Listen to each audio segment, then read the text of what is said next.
Hello, everybody. Welcome to Movies by McManus, the podcast where we break down movies, comics, TV, books, whatever kind of media you're into, in the context of who created it and what effect it's trying to have on the world. I'm your host, Greg, and as always, I'm with my brother, Mike, who has copied my haircut. It's true. In my defense, we get our haircut by the same person. Yes. So maybe it's shout out to cousin Erica. Maybe it's a combination of her style and the fact that we're brothers, but yeah. Yes. And today we are going to be breaking down. You know I don't keep hairstyles for very long. No, I know. You keep it consistent. I get one haircut every like 3 years. Throughout my life, I've had different haircuts. You've had this haircut for years I've had now. this haircut for a while. I had like probably since 2018. Yeah, and then before that I had my hair a bit longer before that, and then I was shaving my head for a little while and I stopped doing that. But that I've gotten like 2 haircuts in the last like 5 years. Yeah, I get my haircut once every 2 weeks, so it's different. And today we're going to be breaking down now that everybody's tuned out. Now that we have all of your attention, we're going to be breaking down the 2020 film Nomadland, directed by Chloe Zhao, based off the book by Jessica Bruder. So what's interesting is that's kind of what I wanted to start off by saying is that the book this is based off of is nonfiction. So the main character, Frances McDormand's character of Fern, was created entirely for the movie. The book is basically like a combination of Jessica Bruder, the investigative journalist, living with these American nomads in the Midwest. Kind of just documenting their lifestyle, interviewing with, the different like cast of characters that you would find. And Chloe Zhao, when creating this movie, kind of took that idea, instead of doing like, say, a documentary on the American nomads, she did kind of a semi-narrative and semi-documentary, because you have the narrative structure of the character of Fern, who, even through like a narrative standpoint, this movie doesn't follow like your basic plot. There's not a heck of a lot of a plot. Yeah. It is more like you're on the ground, like how a documentary would, living with these people for a bit, and you kind of do that, but you get a main character that you kind of see through her eyes what living like this would be like, and also kind of like the internal struggle of a person living like this.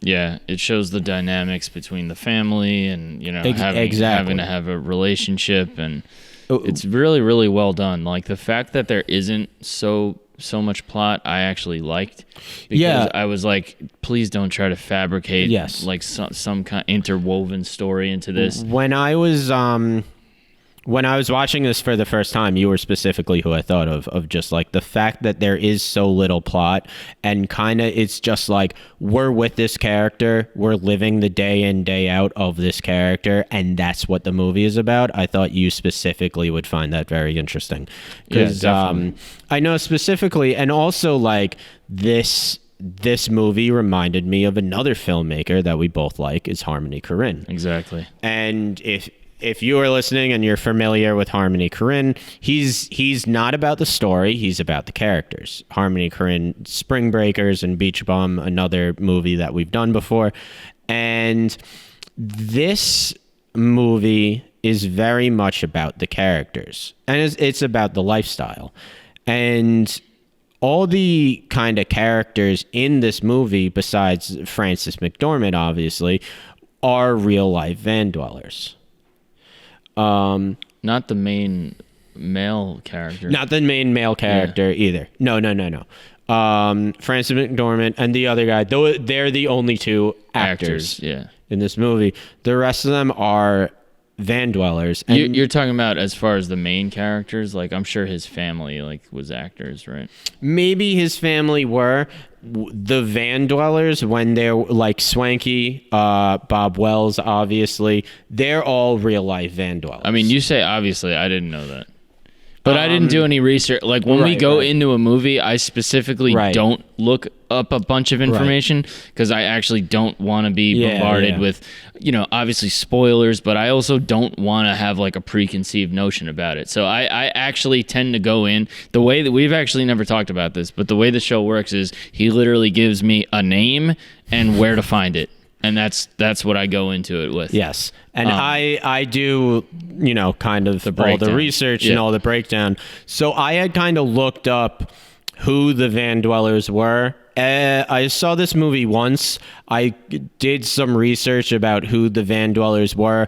I watched the documentary Camper Force, and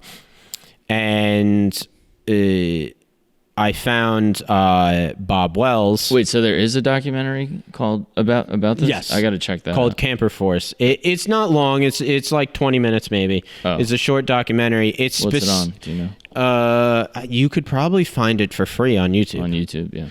And basically, it's more specifically about the van dwellers and their relationship with Amazon. Is what the documentary basically what you were talking about earlier. Yeah. Yes. So, but in this movie, you get a lot of that documentary feel to it. Of one, it's populated with people who actually live this lifestyle. Frances McDormand and the production team kind of lived with these people for a while, and the goals of this movie are similar to like what the goals of a documentary would be. It's not really to, tell an emotional story about a character, even though you do kind of get that, but it's more to like bring attention of this group of people who live in the middle of America, who most people probably do not know about. Yeah, I mean, don't even know that that's a real lifestyle that people are like opting into. Yeah, well, I'll tell you a bit kind of about it, and then we can get into Camper Force and why I'm not a big fan of that. But basically, this kind of a lot of this started in 2008. So in 2008, there was the big financial collapse.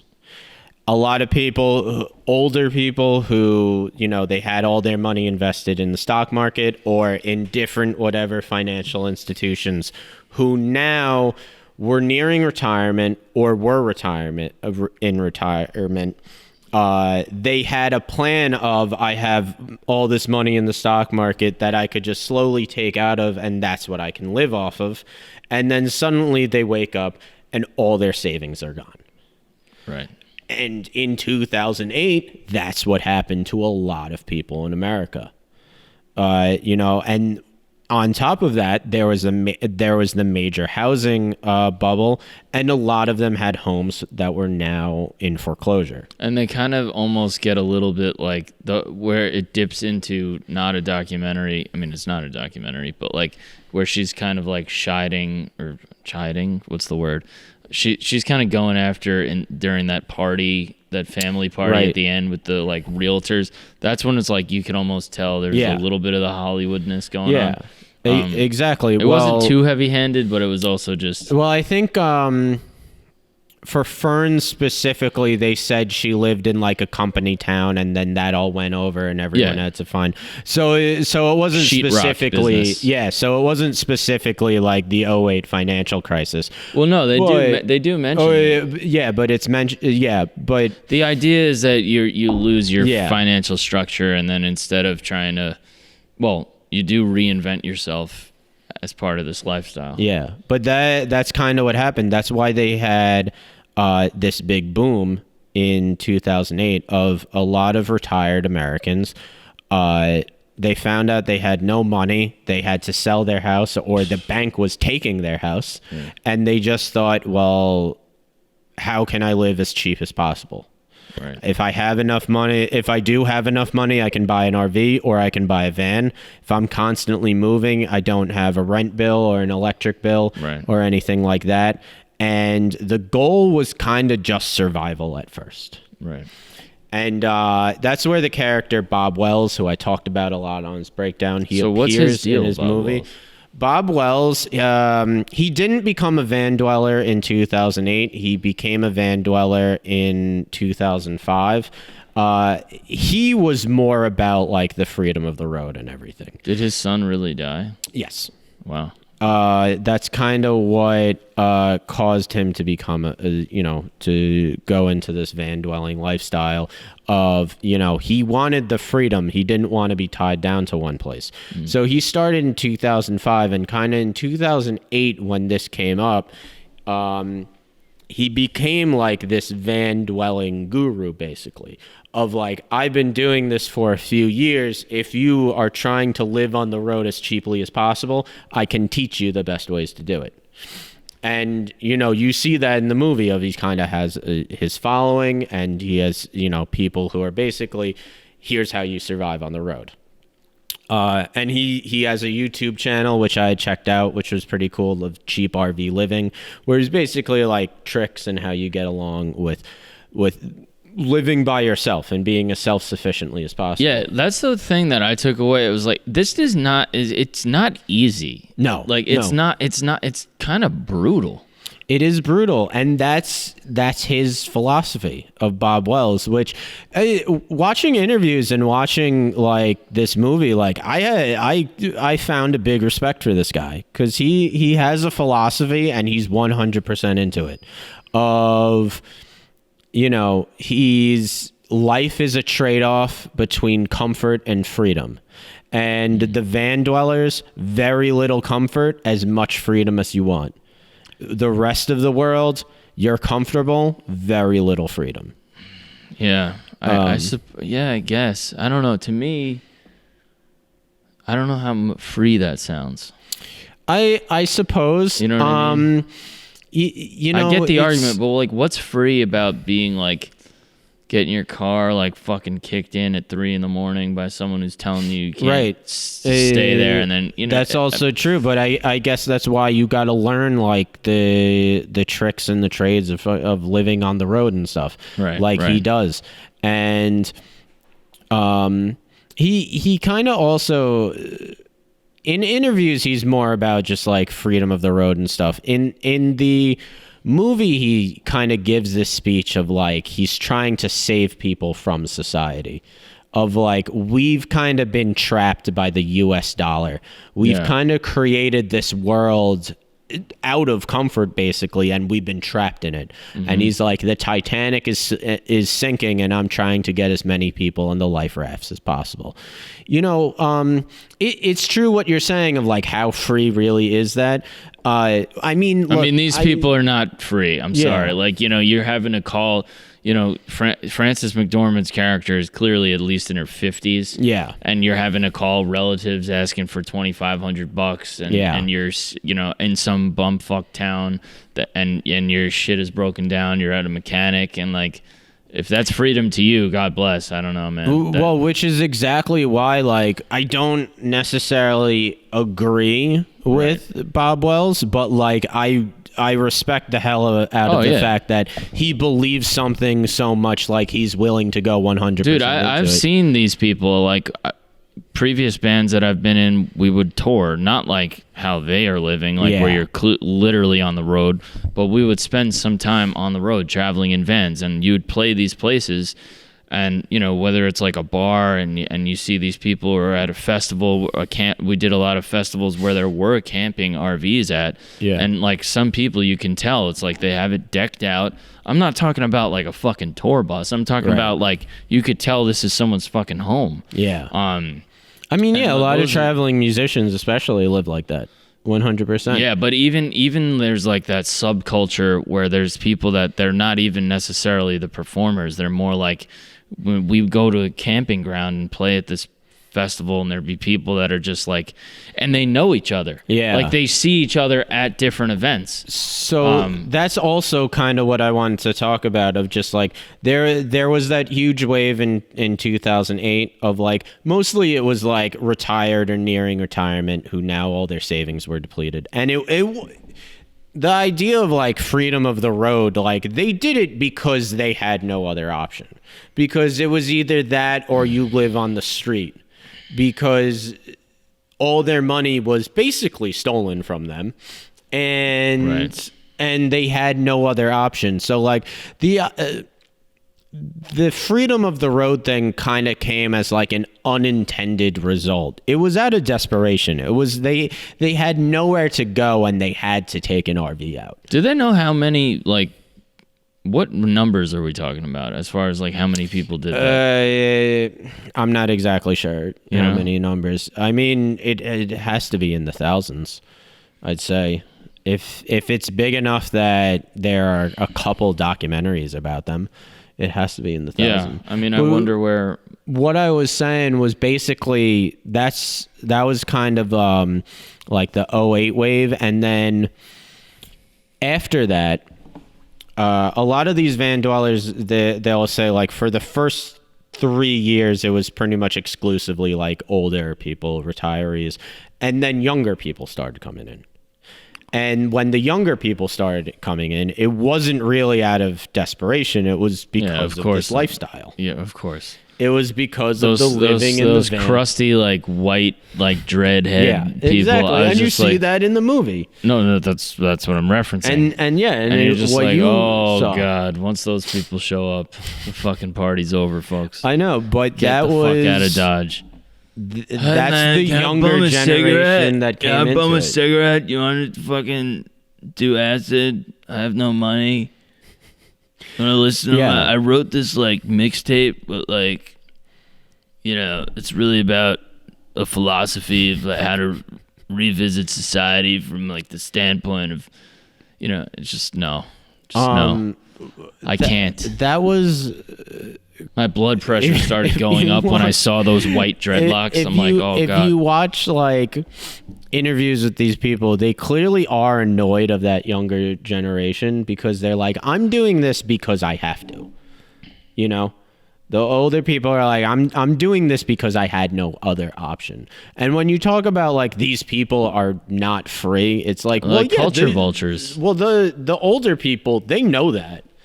They know that they don't want to be living like this. It's the younger generation who kind of find this, I don't know, beauty in being, beauty in desperation, I guess. That they're trying to basically, be a vulture for. I went into this like to talk about Frances McDormand for a bit, who like I've always liked her a lot. Like, yeah. And of course, like with the Fargo, I think was the first thing that I saw. This is a 3-time winner for Best Actress. This is her third win. Damn, that's crazy. For this, what was the second one? Fargo, 3 billboards.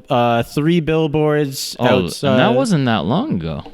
That was 2017. Yeah, and then this was she's a three-peat. Damn, how many people have even done that? That's got to be a small list. It's a That's got to be a small Daniel list. Day-Lewis, because there's some big actors that don't even have one. Yeah, Daniel Day-Lewis did it. I'm not sure, but besides Frances McDormand and Daniel Day-Lewis, besides that, I'm not sure. But she howled at her acceptance speech. She like howled like a wolf. Yeah, it was pretty badass. It was funny. She's fucking amazing in this movie. She's great. She captures this idea of just like she's so stubborn. She doesn't want any help from anybody. Yes. Because she believes any help from the outside, from like the regular world, is a compromise to her. Even though she needs to call her sister and get $2,500. Even though 100, she needs help. Yeah, exactly. 100%. Yeah, no, that's a good point. That's what she's trying to project. But when the movie starts rolling, I'm going like, and you see like Frances McDormand like basically taking shit out of like her former business or whatever, or like she's packing up. I'm going, okay, all right, Frances McDormand's playing a normal person, got it. She's got like a raggedy sweatshirt on. She's gonna be a commoner, sure. But by the time it gets going, you're like, no, she really fucking is a commoner. Like she. You know, a commoner. I don't know what type of phrase that is. But the point is, she makes you forget that she's been a fucking badass, like, celebrity actress for the fucking 25 years. And she lived with the van dwellers for, like, a while. Oh, really? While doing this, yes. In, like, preparation, it was something like 3 months. She actually lived with them. Yes. Because she's a psychopath. Frances McDormand is a crazy person. She's amazing. She really did that? Yeah. How do you stay married while doing that? I don't know. I guess when... I mean, you gotta have, like... I guess she's married to... Ethan Cohen? No, she's married to the other one. Or Joel Cohen? I thought so. Maybe. I think which one is married which one has the big hair? I'm not sure. Because you know what? I always get, like, them confused. I think Joel is the one who looks like Howard Stern. I'm pretty sure Joel is the one that she's married to. Yeah. When you're married to Joel Cohen, who's also kind of a crazy person, I'm sure he gets that. Yeah, because he probably has to do the same thing as far as like, but dude, that's hardcore. That's hardcore. Yeah. If she really did that for 3 months, 3 months is no joke, dude. That sounds like a short period of time. That is not a short period of time. I love Fern because she's so stubborn. You get so mad at her when you're like, just fucking stop, accept help, dude. Like, you clearly fucking need it. Just accept that somebody, like, you clearly are not cut out for this. And people are trying to help you. And, like, she has this, that's her internal conflict of life is a compromise between comfort and freedom. And she doesn't want to go for comfort. She doesn't want to do the easy thing of living in living in a house and paying a mortgage and being trapped in mainstream American society. She wants to live on the road because she believes that's where she's free. And to her, accepting help from mainstream America, that's conforming. That's being a quitter. You know, that's compromising who you are. Yeah, but they always have to end up compromising anyway, because they all go to work these part-time jobs, like wherever they're at. Like, why is that better than staying in one place and working a job? Like, oh, because now I'm fucking working in Chuck E. Cheese's in Wyoming for 6 months. Like, that's badass. Like, I'm fucking free. I think it's more just the idea of the career. That they're not, of like a part-time job. It's like, all right, you work there 6 months and then you're free to go wherever you want. Meanwhile, a career, it's like you can't change what you're doing. There's a ladder you got to climb up. You know, you have one direction and it's upwards. I get that. I've lived, like, I've had a lot of those jobs, but the point is, I guess that's the point that the movie's trying to show is like, it's not fucking black or white. No, and it's like it does a good job in showing that. Like, it does a good job in showing it's not like disrespecting that whole notion of like the freedom, but it just pulls the curtain back on saying like, yeah, jump in a van and fucking live on the road. It's not really like that, you know. No, it's not. I like the whole. You know, that kind of, when you're talking about like the younger generation of van dwellers, the newest one, the Fish concert attendees. Well, even newer than the Fish concert attendees is like the commercialized version, that like Instagram van lifer. Where you're not in doing this out of desperation. You're not even like doing this out of like being a hippie, like freedom or whatever. Now it's like rich kids who like want to play pretend. Yeah, of course. Of like the Instagram van lifer of just like, this person is the son of and daughter of, you know, a millionaire who is traveling the world in a decked out van, you're not really living the lifestyle because, you know, it's all the road and none of the struggles of the road. Correct. It's you're posting everything you're doing, and that's kind of like you see the evolution of this, of just like the people who were living this lifestyle completely out of desperation because they have no money, then the people who they're desperate but they chose to be that way, and then the newest generation of people who like they're not desperate, they're playing pretend. Yes. They're not free, they're not nomads living on the road. They have a nice house somewhere. They are tied down to some job, and they are playing pretend. Yeah, or if they're not tied down to a job, they can fall back on something. Yeah, like exactly. they're not at their. Yeah, well, I mean that's prevalent in fucking every walk of life now. It's just like curating a fake existence to kind of exactly. Yeah. But I don't know, man. This was a good movie. Well, I feel like we've been on a roll with some really good stuff. Yeah, and this movie just won Best Picture. It did. Which, while yes, this is a good movie. Clearly, there was not a lot of competition. Well, this movie was not better than Judas and the Black Messiah. I mean, how you could even begin to compare the two? Doesn't even compute. Was very... No, I'm not saying you. I'm saying like, why would that even be? Because they were both up for Best Picture. And I do. How would you even define that? I guess is my point. How would you define what's exactly, which is kind of why I do not like. They don't even deserve to go against each other. Why I don't really like award shows to begin with is one, like, well, 9 times out of 10 I disagree with their decisions, but also it's like filmmaking is subjective. You can't necessarily say this was the best picture. If you told me what was my favorite movie of the year, I couldn't even really give you a straight answer. And I can say that's you versus you. Like that's not. I can definitely say I think Judas and the Black Messiah was a better movie than this. You know, I can say that pretty definitively. See, I don't even know that I could say that because it's like, what are the metrics? Exactly. They're so wildly different.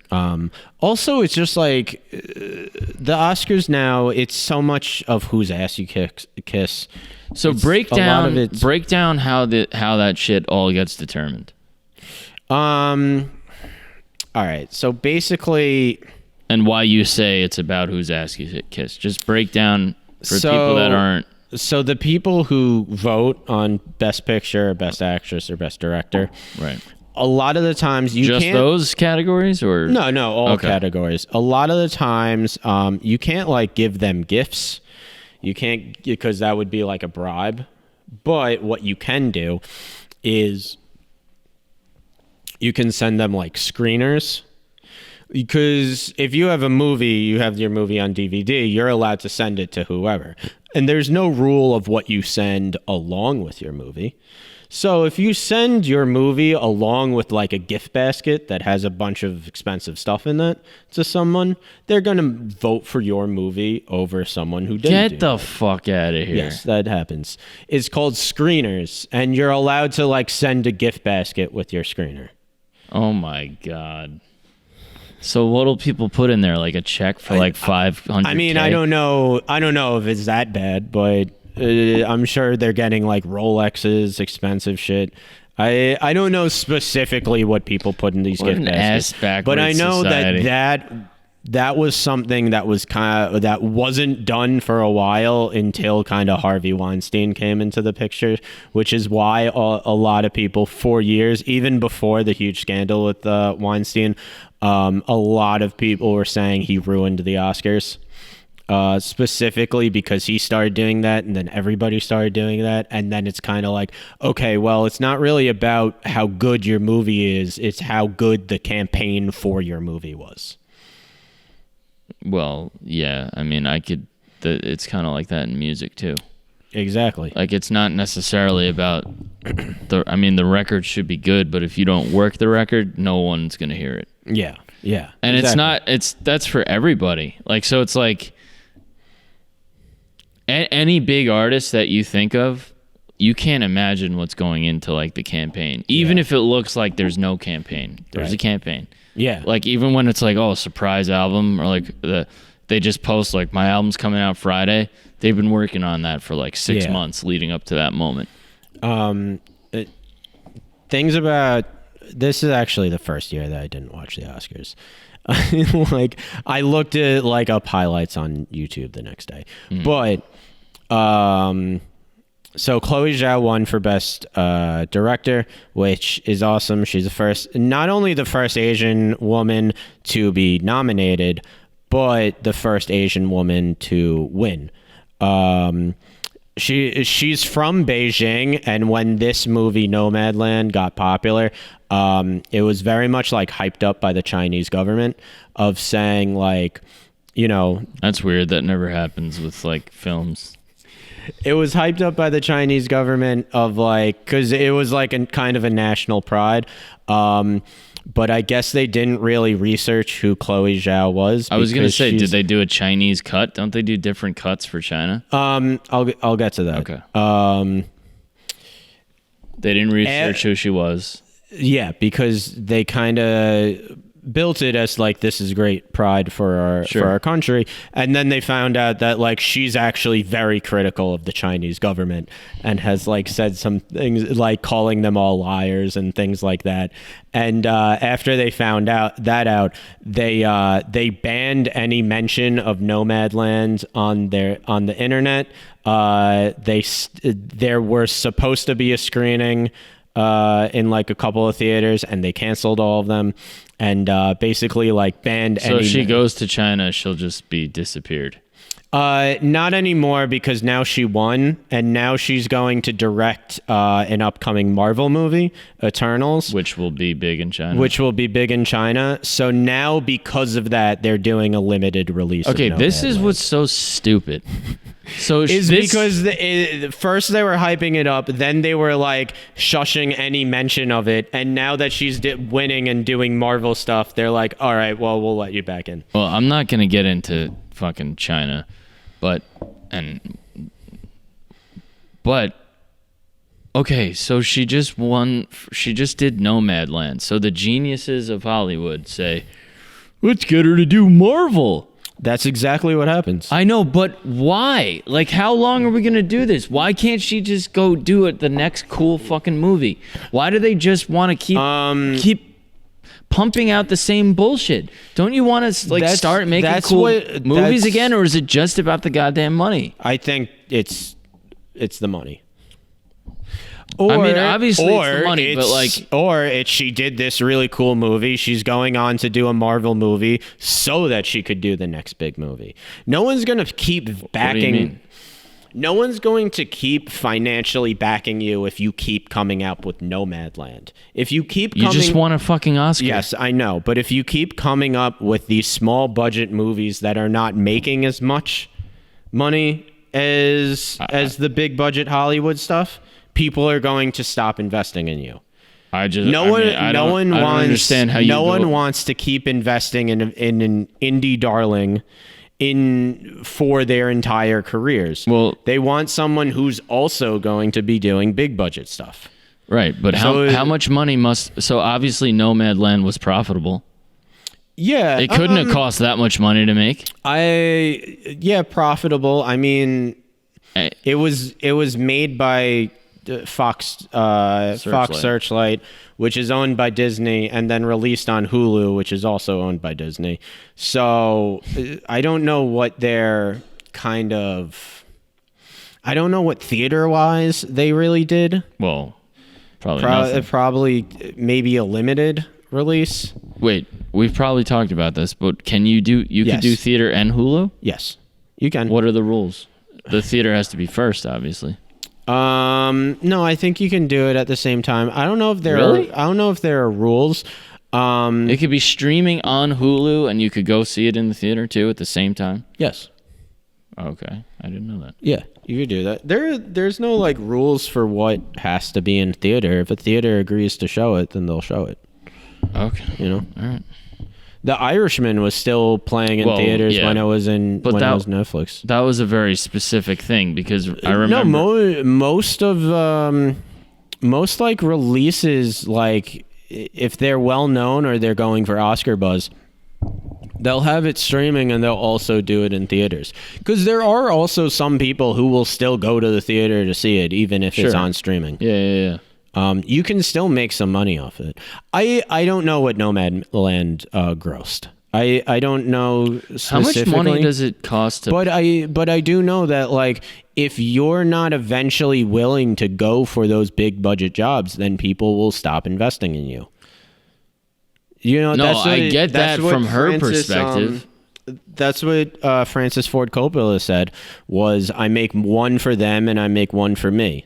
Yeah. So if Chloe Zhao is doing the same philosophy, Nomadland was for her, and then Marvel Eternals is for them. Well, it's not like it was this little indie rinky-dink. It just won the fucking Oscar. Right, but it was made for an extremely low budget, and also, like, I don't... Frances McDormand was the star. I'm sorry. Right, but... I mean, besides Frances McDormand, no one is in that. I get your point. I'm just saying it wasn't like this little indie movie. Right. But yeah, I guess if she's offered a Marvel job and turns it down, you're like screwed. 100%. And Marvel goes for these indie filmmakers. Yeah. We've been through this. Because that's what happened with Josh Trank. That's what happened with Josh Trank. Well, that was Fox before it got bought by Disney. But the same concept. It was same concept. Taika Waititi, he was an independent filmmaker from New Zealand who, like, Marvel grabbed to, like, do a bunch of their stuff. Do they get these directors because they don't have to pay them that much? No, they get these directors. I don't know. I don't think it's financially. I don't think it's because they pay them less. I think it's because they get, like, a lot of kind of street cred. These indie, they pick indie. Why would they care about street cred if it's only about the money? Because who's directing it is also part of the advertising. Okay. If you have a Marvel movie and it's like, oh, and also it's being directed by this indie filmmaker who's made a lot of, like, small, really cool, interesting stuff. What's part of the marketing? What's the Marvel movie that she's doing? Eternals, which is that's one of, like, the lesser known ones. Like the Eternals comics wise,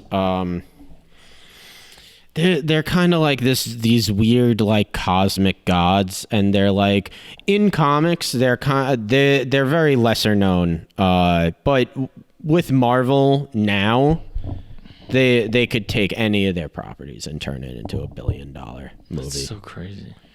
Now they can. And I like Chloe Zhao a lot. You know, she's very charismatic. Like, she's someone you want to root for. And I think it's great.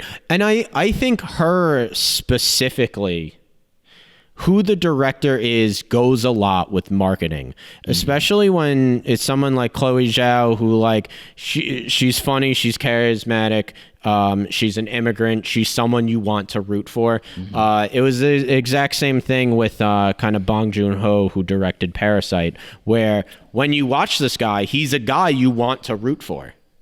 And that's kind of like, you get these indie filmmakers who are charismatic as part of your big budget movies, because people will go see the movie because it's a director they want to root for, because they want they want Chloe Zhao's movie to do well. Okay. They want Bong Joon-ho's movies to do well. Final thoughts on this one. Are we getting close to the end, really? Well, oh wow. We got like 15 minutes. We don't have to I'm not rushing you out. I just wanted to see if there was any sort of themes that you wanted to unpack, overall themes. Let's break down the Amazon situation. Sure. All right. So, Amazon Camper Force, it started in 2008, and basically it was like when these, van dwelling nomads, when there's a huge group of them kind of taking to the road, Amazon saw this as we can use these people as seasonal labor. Right. And on paper, it seems like a very even trade-off of Amazon needs workers for only a certain amount of time, only for their busy season, and these workers they need some kind of employment, but they don't want to be tied down. But especially in the documentary Camper Force, which is directed by Jessica Broder, who wrote the book Nomadland.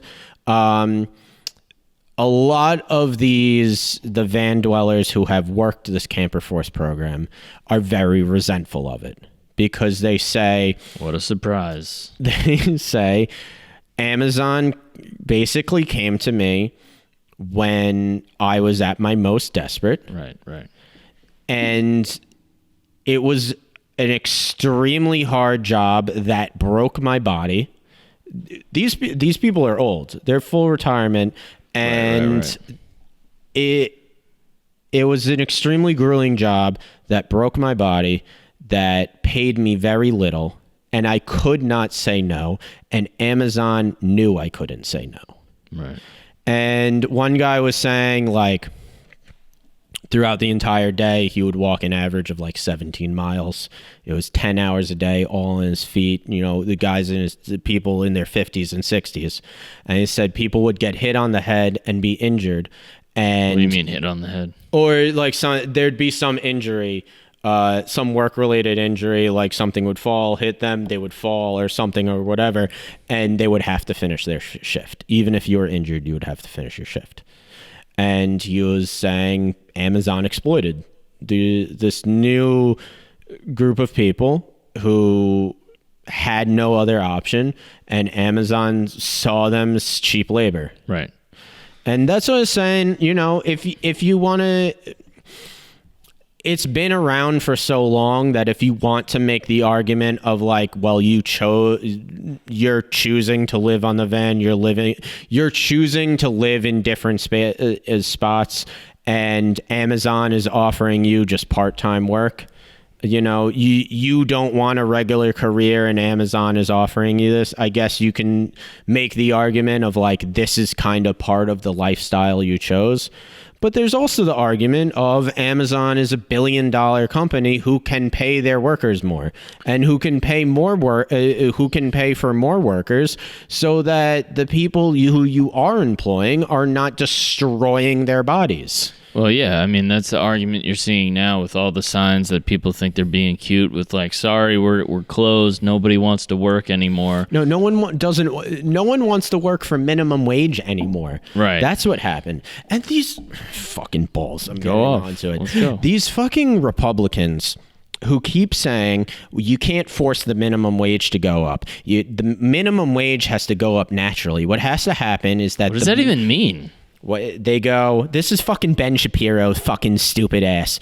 What has to happen is the minimum wage has to get so low that no one wants to work for it anymore, and that's how you get the minimum wage up naturally. Well, then that's what's happening right now. No one wants to work for $8.50 an hour anymore, so you can't hire anyone from $8.50 an hour anymore. So now they're all complaining, oh, well, people are just lazy. They don't want to work anymore.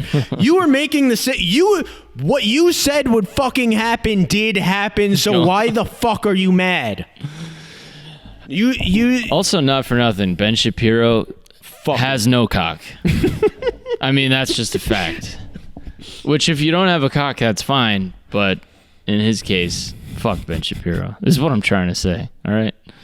That guy sucks ass. I mean, really. Yeah, apparently he doesn't, though. I would like. Is there anyone like you would like to hang out with less than him? Like, he seems like. Politics aside, he's just a schmuck. He said this fucking stupid thing, whereas it was like, if you know anything about fucking economics, you know that's wrong. Of like, he's just like, this is why we shouldn't have a minimum wage. Say the minimum wage is $15 an hour, but I, as a worker, can't produce $15 worth of wealth for my boss throughout an hour. Well, now I'm out of a job because no one wants to hire me because I can't produce $15 worth of wealth. It's not the fucking employees. It's not the fucking employee's responsibility to generate wealth for his employer. Exactly. That's not how businesses work. Yeah. That's how the mafia works. I call it. That's what I call it. It's that's mafia economics. Well, in the mafia, if you're a soldier for a mafia boss, then yes, your job is to generate wealth for your boss. But if you're in an actual business that's not illegal, then it's not the fucking employee's responsibility to generate wealth for his boss. No. It's his boss's responsibility to come up with a fucking product that sells. So go fuck yourself, Ben Shapiro. Yeah. Fucking understand what you're talking about. Yeah, and I'm acting like this guy knows me personally, and he doesn't. But fuck you. Yeah, he sucks. It's you're right. Like, an employee is basically doing a task or fulfilling something that needs to be done. But look, I've talked about it previously. I had a short stint working for Amazon. I was technically working for a company that was contracted by Amazon, but we were doing Amazon shit. We were delivering Amazon and packing Amazon. And it is exploitive. And they just got recently, the last few months, there was this whole thing about, I think Jeff Bezos actually went to task with Bernie Sanders on Twitter. And Amazon actually tweeted they denied that the employees urinate in plastic bottles in the van because there's no bathroom breaks. I can tell you from firsthand experience, you're looking at someone who worked for them. Not only did we do that, I was told that on day one of the training that's how you go to the bathroom. So I was directly told that on day one of the training.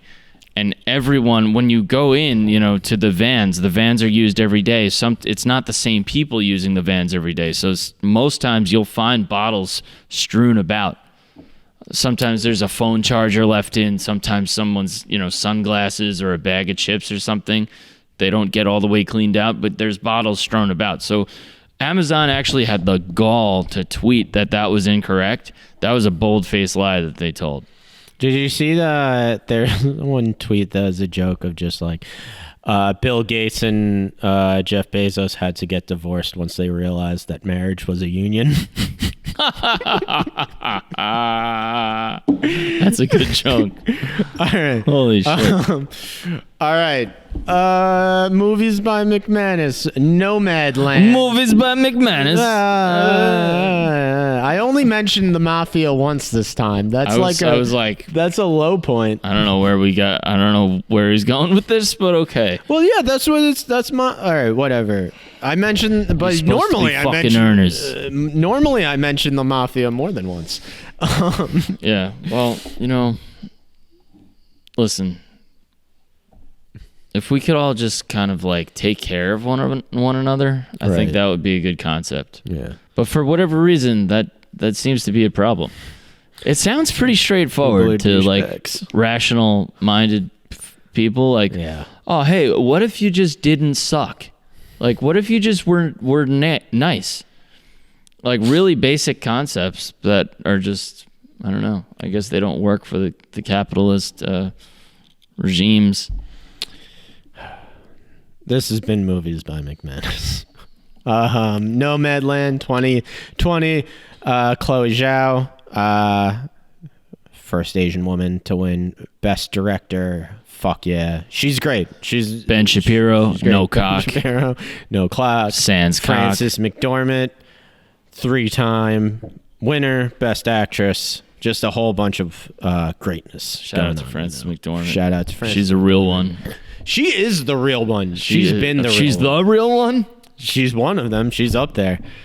Movies by McManus. If you like this video, if you like this podcast, you can check out our YouTube video where you'll see the video format of this podcast and then also my kind of 10-minute breakdowns of each movie that we do each week. Also follow us on social media, on Twitter, on Instagram, on Facebook. And also on our YouTube, we'll be posting clips of our podcast. So if you just want to watch 10-minute clips of each of our podcasts. Sometimes not even that long. Sometimes not even that long, sometimes longer. So we get some really interesting comments lately. Some interesting comments. Some weird comments. People like to leave essays, it seems. It's weird. Yeah. It's always weird of like... Which I appreciate. Keep them coming. We'll have like a 7-minute clip of us talking, and they'll just like take one thing that I said and write an essay about it. Yeah. I had like, my band put out a video a couple of weeks ago, and we got like 2 really negative comments, and I was just like, that's fine. Like, keep them coming. I replied, I'm like, you're just helping my interaction right now. Right. I don't care what you say. You could say like, well, whatever. Say whatever you want. All right. I'm your host, Greg. I'm with my brother, Mike. Movies by McManus. Have a good night, everybody. Go on. Thank you.